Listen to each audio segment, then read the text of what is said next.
गिरना भी अच्छा है, औकात का पता चलता है। बढ़ते हैं जब हाथ उठाने को तो अपनों का पता चलता है। दोस्तों नमस्कार, मैं हूं आपका अपना दोस्त आशीष। हमारे चैनल इंस्पायरिंग लाइफ में आपका स्वागत है। आज की कहानी 70 के दशक में एक सुपरस्टार की है, जिन्हें प्यार से लोग काका बुलाते थे।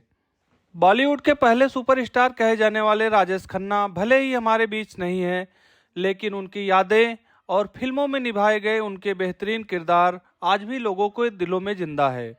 ऐसे में हम आज राजेश खन्ना की जिंदगी से जुड़े कुछ खास किस्सों से रूबरू करवाते हैं। बॉलीवुड में एक कहावत आम थी, ऊपर आका नीचे काका, यानी ऊपर भगवान नीचे राजेश खन्ना। ये दोनों ही लोग पावरफुल हैं।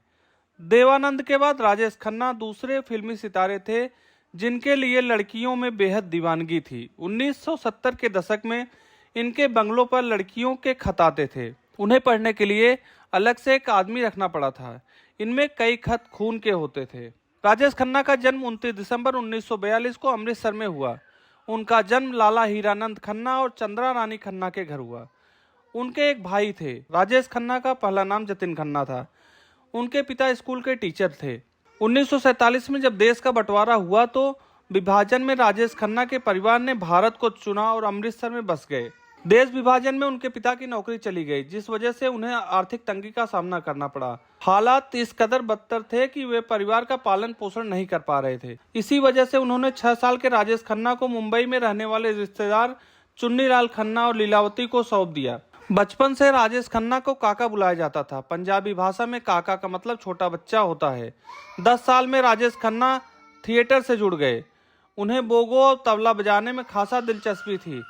स्कूल के दिनों में जितेंद्र उनके बहुत अच्छे दोस्त थे। एक्टिंग से बहुत प्यार था, तो वे कॉलेज के दिनों में थिएटर और स्टेज शोज से जुड़े रहे। साथ ही स्टेज शोज में उन्होंने कई अवार्ड भी अपने नाम किए। 1966 में राजेश खन्ना की पहली फिल्म आखिरी खत रिलीज हुई। इस फिल्म में ऑस्कर अवार्ड के बेस्ट फॉरेन लैंग्वेज फिल्म के तहत एंट्री मिली, लेकिन फिल्म नॉमिनेशन राउंड से बाहर हो गई। हालांकि राजेश खन्ना की पहली फिल्म फ्लॉप रही। 1967 में उनकी दूसरी फिल्म राज रिलीज हुई, जिसने बॉक्स ऑफिस पर ताबड़तोड़ कमाई की। राजेश खन्ना को हिल स्टेशन से बहुत प्यार था। इसी वजह से कश्मीर को उनको दूसरा घर कहा जाता था। जब भी वो कोई फिल्म करते थे तो डायरेक्टर से जरूर कहते थे कि फिल्म का कोई एक गाना हिल स्टेशन में ही शूट हो। यही वजह है कि उनकी अधिकतर फिल्मों में कोई एक गाना हिल स्टेशन पर फिल्माया गया है। उन्होंने 1973 में डिम्पल कबाड़िया से शादी की, लेकिन बाद में अलग हो गए। उनका व्यक्तिगत जीवन बहुत उतार चढ़ाव भरा रहा।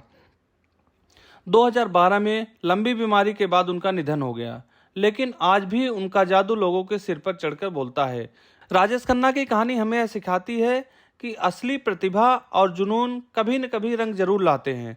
संघर्ष से लेकर स्टारडम और फिर अकेलेपन तक उनकी जिंदगी एक फिल्म की तरह रही। आज की कहानी यहीं तक। फिर मिलेंगे कल किसी नई कहानी के साथ। तब तक के लिए धन्यवाद।